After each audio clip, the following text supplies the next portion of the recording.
පළවෙනි පාඩම තමයි මුදල් කියන්නේ අපි හොමාගෙන ගිහිල්ලා ලබා ගන්න ඕන දෙයක් නෙමෙයි. අහලා තියෙනව නේද මිනිස්සු නිදාගෙන ඉඳි සල්ලි හම්බ වෙනවා. ඔකට කියනවා පැසිව් ඉන්කම් කියලා. පැසිව් ඉන්කම් එකක් නිකන් හම්බෙන්නේ නැහැ. ඒක හදාගන්න මහන්සි වෙන්න ඕන. අපි පැසිව් ඉන්කම් ශේෂ්ත්‍ර ටික හොයාගන්න. වත්කම් කියන ගන්න හැම දෙයකම ඕගොල්ලන්ට ආදායම් තිබෙනවා. ලංකාවේ මිනිස්සු වාහන වත්කම් හැටියට සලකන්නේ තාම මේ වාහනේ ගත්ත මුදලට වඩා වැඩි මුදලකට දෙන්න පුළුවන් හින්දානේ. නැත්නම් ලෝකේ වාහන කියන්නේ වගකීම්. I'm gonna love you.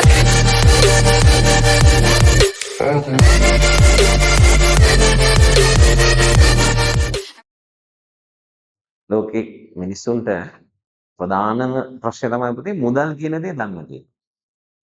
තේරුණාද? මුදල් කියන එක දන්නේ නැහැ මිනිස්සු. මිනිස්සුන්ට ප්‍රශ්නයක් වෙලා තියෙන්නේ ඒ හින්දායි මුදල්. හරි?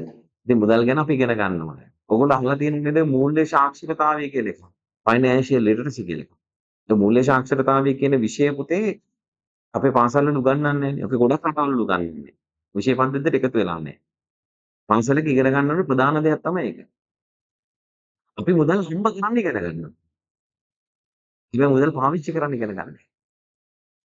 පොඩි කාලේ ඉඳන් අපිට කියන්නේ මොකද්ද?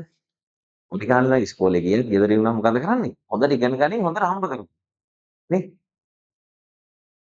ඒ මුදල් වියදම් කරන්න කියලා දෙනවා. ඈ මුදල් කියන බලගතු උපකරණේ පාවිච්චි කරන හැටි උගන්වනවා. හරි. ඉතින් මේ මුදල් වල ඉගෙන ගන්න තියෙන එක පාඩම. අපි කියමු පළවෙනි පාඩම කියලා.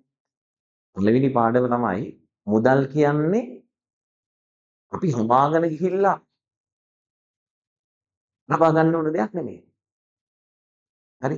දැන් ලෝකෙ මිනිස්සු ගත්තාම 97%ක්ම 97%ක්. හරි? වැඩ කරන්නේ මුදල් වෙනුවෙන්.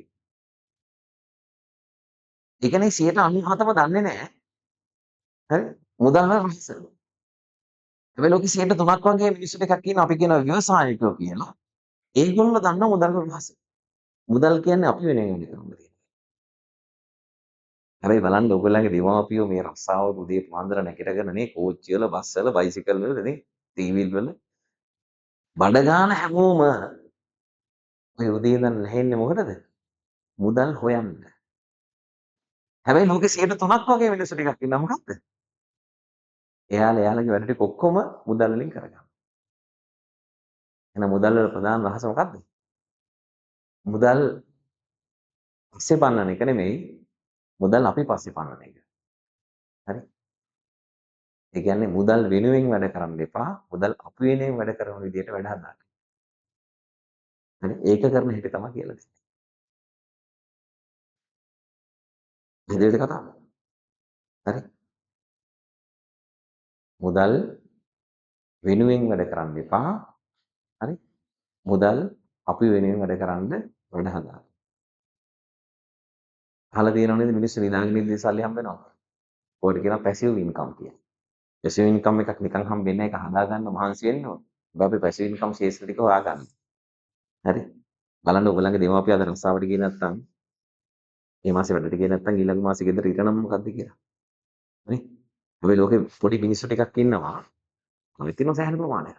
හරි? 103ක් කියන්නේ මිලියන බිලියන ගාණක්. හරි? ලෝකේ ජනගහනය. ලංකාවෙත් ඉතින් ඒක ලක්ෂයක් දෙකක් ඇති. තේරුණාද? මේ මිනිස්සු ටික අද වැඩ කරේ නැත්නම් මේ මාසෙන් වැඩ කරේ නැත්නම් ඒගොල්ලොන්ට ජීවත් වෙන්න ආදායමක් නිරායසෙන් ගෙදරට එන විදිහට වැඩ හදලා තියෙනවා. ඒවා තමයි පැසිව් ඉන්කම්.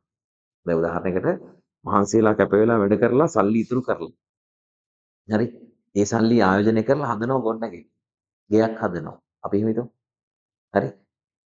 රයිට්? කෙනෙක් තමන්ගේ ජොබ් එකේ තියෙන සල්ලි ඔක්කොම වියදම් කරන්නේ නැතුව 125ක් විතර තමන්ගේ ආදායමෙන් ඉතුරු කරලා. හිතමු 25000 කියලා ලක්ෂයක් ගන්න කෙනෙක්.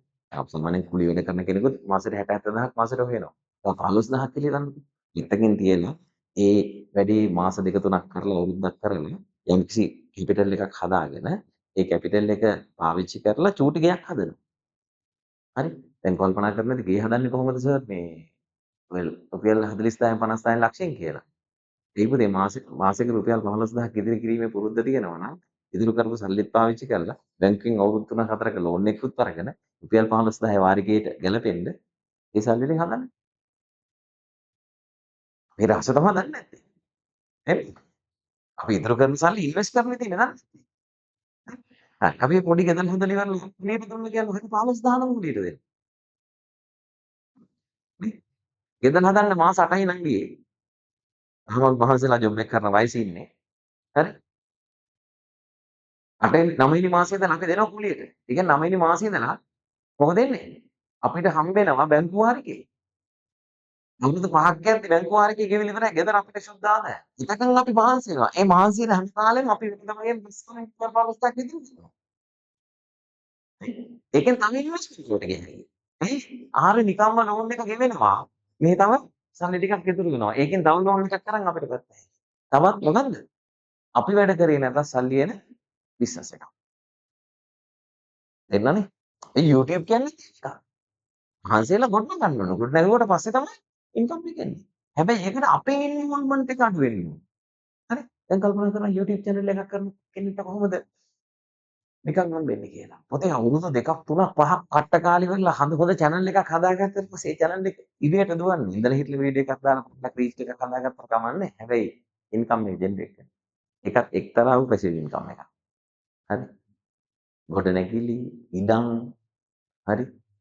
රන්වල ආයෝජනය දැන් කියනවා රත්තරන් හැවරන් තිබ්බනනේ. නේ? අර මං කියන්නේ රුපියල් 70000ට මට ගන්න කිවිත් එක රත්තරන් බඩු කඩේ ගයිය කෙනෙක් නේ මං කියවනේ කතාන්නේ. කොහොමද නේ අරක තිබ්බනම් කියලා දැන් නේ. 70000ට දැන් ලක්ෂ 4මාරයි 5යි නේ.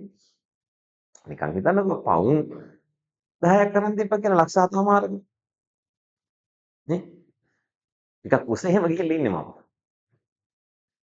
හරි? ආදාය වැඩි වෙනවා. නේ? කොටස් වෙන දෙතන කියන්නේ විශේෂ ඉන්කම්. හරි? ආයෙත් මුලෝදී වල මං කියලා දෙනවා. හරි? මේවා ඉගෙන ගන්න නැතුව කොච්චර ගෙවපත් දින එකට කොලන්ජු විභාග ලියුණා. හරි ඒකේ තියෙන සමහර දේවල් ඉගෙන ගත්තත් ව්‍යාපාර කරන හැටි ඉගෙන ගත්තත් මේ කිතාව දන්නේ නැත්නම් මේ මූල්‍ය රහස දන්නේ නැත්නම් ඔයගලන්ට ඉදිරි වෙන්නේ නැහැ. එදිලේ කතාව. හරි. ගොඩක් මිනිස්සු සල්ලි හම්බ කරලා වක්කම් කියන ගන්නේ වගකීම්. මම අද ඔයගලන්ට කියලා දෙනවා. මිනිස්සු සල්ලි හම්බ කරලා වක්කම් කියලා මොනවද ගන්න. හරි. වක්කම් කියලා ගන්න හැම දෙයකම ඕගොල්ලන්ට ආදායම් තිබෙනවා. ලංකාවේ මිනිස්සු වාහන වක්කම් හැටියට සලකන්නේ තාම මේ වාහනේ ගත්ත මුදලට වඩා වැඩි මුදලකට දෙන්න පුළුවන් හින්දානේ. නැත්නම් ලෝකේ වාහන කියන්නේ වගකීම්. ඒ හේතුව මොකද්ද? වාහනේ ගත්ත දවසේ ඉඳලා ඒක මේ වියදමක් තියෙනවා. ඒක පවත්වාගෙන යන්න. හරි? ඒ වියදම අපිට ආවර්තන වෙන විදියක් නෑ. අපි ගොඩනැගිල්ල කරා ගොඩනැගිල්ල වියදම් තියෙනවා. හැබැයි වියදමට වඩා ඉන්කම් එකක් ජෙනරේට් වෙනවා. වාහන වත්කම් වෙනවා ව්‍යාපාර වල ආදායම උපයන උපකරණයක් වෙනවා. අපි તો ලොරියක් අරගෙන හයර් එකක් කරනවා කියන්නේ ඉන්න වත්කම්. හැබැයි ගෙදරට ගන්න වාහනේ වත්කම්. එහෙනම් වත්කම් වල තමයි අපි ආයෝජනය කරන්න ඕනේ. හරි වත්කම් වගේ පේන වගකීම් වලට ආයෝජනය කරලා කියන්නේ. ඔයගොල්ලෝ ඉන්නේ ගෙදර කොහේවා. ඒක ඇසෙට් එකක් නාන. එහෙම ඇසෙට් එකක් කියලා ඔයගොල්ලෝ කිව්වට. හරි නිකන් හිතලා බලන්න ලස්සන ගෙයක් ලස්සනට සුපිරියට හදන ගෙයක් ලංකාවේ අවුරුදු 10කට පස්සේ වැලියු වෙනවද කියලා? ඒ ගෙදර නෙමෙයි ඉලව තමයි විකුණන්නේ. ගෙදර නිකන් විකුණන්නේ මොකද? ඔයලා බලන්න. ඒකනේ ගොඩනැගිලි ෂෙයා රට වාහන ෂෙයා කියලා accounting වල ඉගෙන ගන්න.